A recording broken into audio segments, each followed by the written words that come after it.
जालन्यातल्या सिडको प्रकल्पात कोट्यवधी रुपयांचा भ्रष्टाचार झाल्याचा आरोप भाजपचे आमदार बबनराव लोणीकर यांनी केलेला आहे।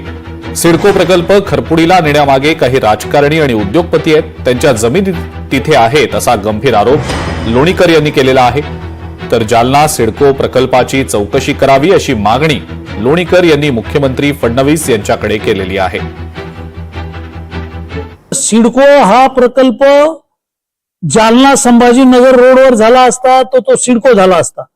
आता खरपुडीला हा सिडकोचा प्रकल्प नेण्यामागे काही राजकारणी लोक आहेत, त्यांच्या जमिनी आहेत, तिथं काही उद्योगपती आहेत आणि खरपुडीला नेणं म्हणजे झोपडपट्टी तयार करणं। झोपडपट्टी सारखा सिडको या ठिकाणी कोणीही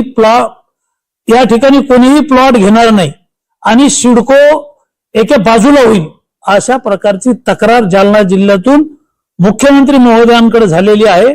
मी सुद्धा देवेंद्र फडणवीस साहेबांना लेखी पत्र दिलेलं आहे आणि त्याची चौकशी करण्याचे आदेश दिलेले आहेत। लोकशाही मराठी ऐका, पहा, जागरूक रहा।